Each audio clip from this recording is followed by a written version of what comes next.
மார்க்கெட்லயே கம்மி சேதாரத்துல இன்னும் 1% தள்ளுபடி கொடுப்போம். ஓகே, வைரநக கேரட்டுக்கு 5000 தள்ளுபடி கொடுப்போம். தள்ளுபடி திருவிழா. GT Holidays, South India's #1 travel brand. You know you are special when you're with GT Holidays. Tirupattur மாவட்டம் ஜோலார்பேட்டைக்கு அருகே உள்ள மற்றப்பள்ளி பகுதியைச் சேர்ந்தவர் திருப்பதி. இவருக்கு 45 வயதாகிறது. திமுக கட்சியைச் சேர்ந்த இவர் மற்றப்பள்ளி திமுக ஊராட்சி மன்ற துணைத் தலைவராக இருந்து வருகிறார். இவரது மனைவி வசந்தி. இந்த தம்பதிக்கு ஒரு மகனும் ஒரு மகளும் உள்ளனர். இவர்கள் இருவரும் வெளியூரில் தங்கி படித்து வருகின்றனர். திருப்பதி கட்சி பணிகளில் ஈடுபட்டிருந்தாலும் தனது மனைவி வசந்தியுடன் விவசாயம் செய்து கறவை மாடுகள் வைத்து தொழில் செய்து வருகிறார்.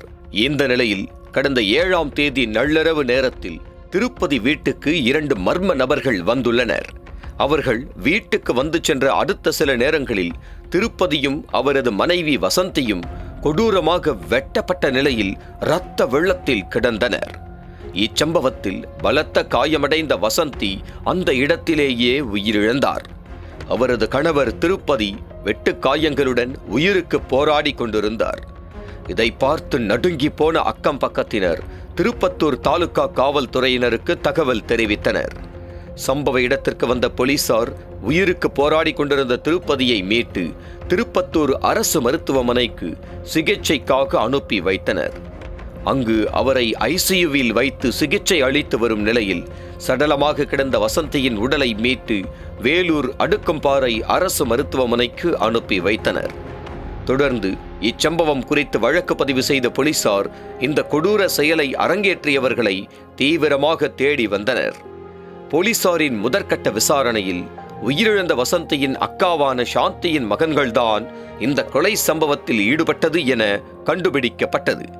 இதையடுத்து அந்த 2 இளைஞர்களையும் பிடித்து போலீசார் மேற்கொண்ட விசாரணையில் பல்வேறு திடுக்கிடும் தகவல்கள் வெளியாகியுள்ளன.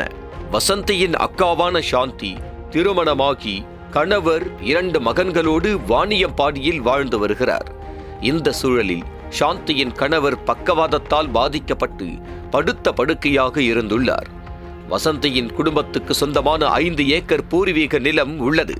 அந்த நிலத்தை பிரித்து கொள்வதில் இரு சகோதரிகளிடையே அடிக்கடி தகராறு ஏற்பட்டு வந்திருக்கிறது. இது ஒரு புறம் இருக்க, வசந்தியின் கணவர் திருப்பதி சாந்தியை பாலியல் ரீதியாக அணுகி வந்ததாக சொல்லப்படுகிறது. இந்த விஷயத்தை அறிந்த சாந்தியின் மகன்களான கவின் மற்றும் ரேணுகுமார் ஆகியோர் திருப்பதியை கண்டித்திருக்கின்றனர். ஆனால் அவர் அதை கண்டுகொள்ளவில்லை என சொல்லப்படுகிறது. இதனால் விரக்தியடைந்த மகன்கள் திருப்பதியின் வீட்டிற்குள் புகுந்து அவரை சரமாரியாக வெட்டியுள்ளனர். இதனை தடுக்க வந்த அவரது மனைவி வசந்தி மீதும் கொலைவெறி தாக்குதல் நடத்தியுள்ளனர். இதில் வசந்தி மட்டும் சம்பவ இடத்திலேயே உயிரிழந்தது விசாரணையில் தெரிய வந்திருக்கிறது.